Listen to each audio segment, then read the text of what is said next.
ধৃত দেবরাজ চক্রবর্তীর ব্যাংক অ্যাকাউন্টেও চাঞ্চল্যকর তথ্য। দেবরাজের ব্যাংক অ্যাকাউন্ট থেকে মে মাসে 50 লক্ষ টাকার লেনদেন হয়েছে।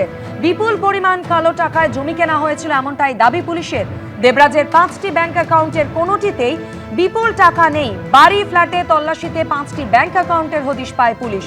গতকাল রাতেই দেবরাজ চক্রবর্তীকে প্রায় 3 ঘন্টা জেরা করে সিটের সদস্যরা। দেবরাজের কালো টাকার সন্ধান পেতেই এই জেরা এমনটাই দাবি তদন্তকারীদের।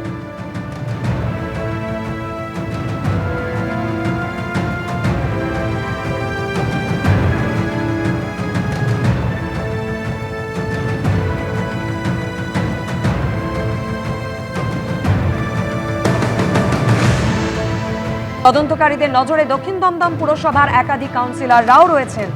তালিকায় রাজারহাট নিউ টাউনের বেশ কিছু তৃণমূল নেতার নাম।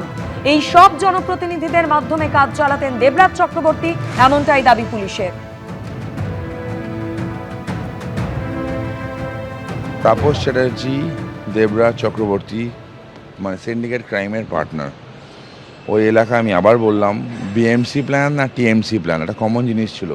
টিএমসি প্ল্যানটা কী জিনিস আমরা জানি, 2015-16 সালে রাজারহাট গোপালপুর মিউনিসিপ্যালিটি ডিজলভড হয় এবং বিধাননগর কর্পোরেশনের মধ্যে চলে যায়।